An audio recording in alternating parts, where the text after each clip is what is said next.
Now, when you got to Łódź, what were the conditions there? Not much better. We were locked up in a small, because this must have been a prison before. And once or twice we got a little soup out there, a very meager type of food, and this went on for 2 weeks until they brought us down to the railroad, thrown into the boxcars, as many as they could only push in, and we couldn't even sit down, but we had to stay. And conditions were absolutely impossible to describe, like bathroom things that normally people have to do, the smell, and that many people died within the cars by the time they reached Auschwitz. Going back to Łódź, did you have any contact with any of the people from the ghetto, Jewish people from the ghetto in Łódź? Hardly any, because in a cell there were about 4 or 5, and these were small cells, maybe an 8 by 10 and so on. But we didn't know anybody because being an outsider from a smaller town. So when they put you on the train at Łódź, did you know where you were going? No. What did they tell you? Well, I would just go into a different camp.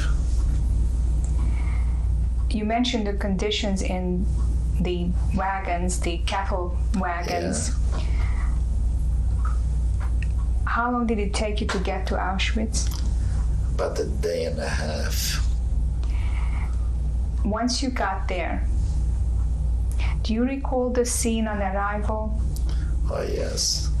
Of course, first of all, the screaming and doing, get out and form 5 in a row, and they put us up there, and of course with the screaming that they were so familiar with, and the dogs that they have with them, so if anybody wasn't right away, the dog cart, sure. And then it started the selection.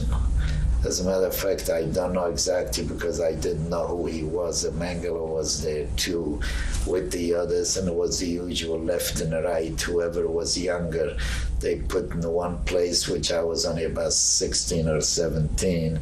So they felt that I can still work.